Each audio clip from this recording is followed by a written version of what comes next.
দেখানো হচ্ছে একদল মানুষ যাদের আঙ্গুলগুলো লম্বা লম্বা তামার, গাল এভাবে হ্যাচড়াচ্ছে, নিজের গাল নিজে হাসড়াচ্ছে এবং নিজের দেহ থেকে গোশত তুলে ফেলছে, ভক্ষণ করছে। নবীজি জিজ্ঞাসা করলেন সাল্লাল্লাহু আলাইহি ওয়াসাল্লাম, এরা কারা, কি কারণে এদের শাস্তি হচ্ছে?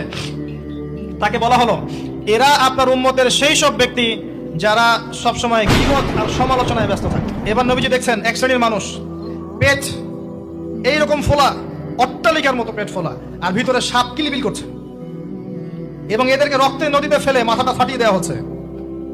নবী জিজ্ঞাসা করলেন সাল্লাল্লাহু আলাইহি ওয়াসাল্লাম, এরা কারা? এরা আপনার উম্মতের এই সব ব্যক্তি যারা ছিল সুদখোর, রিবাখোর। মানে এই উম্মতের অন্যতম বড় সমস্যা হবে রিবা, যেটা আমি বলেছি, প্রতিটা সেক্টরে রিবা। সবচেয়ে নিম্ন পাপ নিজের মায়ের সাথে জেনা করা, সবচেয়ে উচ্চ পাপ আল্লাহ এবং তার রাসূলের সাথে যুদ্ধ করা, এটা হলো সুদ।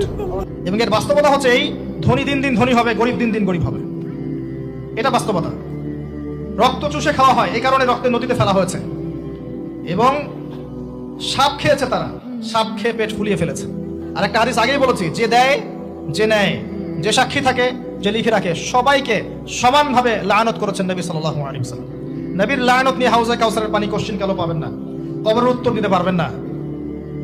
এমনকি নবী সাল্লাল্লাহু আলাইহি ওয়াসাল্লামের সুপারিশ আপনার কপালে নাও জুটতে পারে, সতর্ক হয়ে যান। তিনি আসছেন, দেখলেন এক শ্রেণীর মানুষ আগুন, বড় বড় আগুনের দলা, এগুলো মুখে ঢুকাচ্ছে, পিছনের রাস্তা দিয়ে বের হয়ে যাচ্ছে।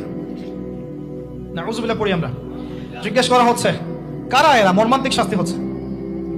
নবী সাল্লাল্লাহু আলাইহি ওয়াসাল্লামকে বলা হলো, এরা আপনার উম্মতের সেই সব ব্যক্তি, listen to me very carefully, এরা আপনার উম্মতের সেই সব ব্যক্তি যারা ইতিমদের মাল আত্মসাৎ করে খেত। ইতিমের মাল আত্মসাৎ করলে যদি এই শাস্তি হয়, জনগণের মাল আত্মসাৎ করলে কি হতে পারে চিন্তা করে দেখেন।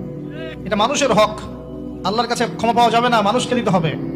আরো এগিয়ে আসলেন, তিনি দেখছেন, এবার বলতে গিয়ে আমার বুক কাঁপছে, দেখলেন এক শ্রেণীর মানুষ জিহ্বাগুলোকে টানা হচ্ছে, আগুনের কেচি দিয়ে কেটে দেওয়া হচ্ছে, আবার জিহ্বা জোড়া লাগছে, আবার কেটে দেওয়া হচ্ছে, চলতে আছে অনবরত, কন্টিনিউয়াসলি। আল্লাহর কাছে কায়মনো বাক্যে দোয়া করি, এ সময় দোয়া কবুল হয়। আল্লাহ পাক যেন দোয়া আমাদের কবুল করেন, আল্লাহ পাক যেন আমাকে এবং আপনাদেরকে এদের অন্তর্ভুক্ত না করেন। জিজ্ঞেস করা হলো, এরা কারা? নবী সাল্লাল্লাহু আলাইহি ওয়াসাল্লামকে বলা হচ্ছে, এরা আপনার উম্মতের সেই সব ব্যক্তি যারা ছিল বক্তা, ওয়াইজ, যারা অনেক বক্তব্য করতো, নিজে আমল করতো না। আর এই মহামারী আমাদের মধ্যে ছড়িয়ে পড়েছে, কোনো সন্দেহ নাই। যদি না পড়তো তাহলে আমাদের কথায় মানুষের জীবন পরিবর্তিত হতো।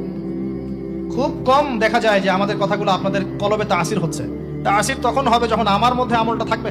জানা অনুযায়ী আমল না থাকলে এই অবস্থা হবে। আল্লাহ পাক আমাদেরকে হেফাজত করুন, আল্লাহ পাক আমাকে এবং আপনাদের সবাইকে হেফাজত করুন, আমিন। আরো এগিয়ে আসলেন, দেখা গেল এক শ্রেণীর মানুষ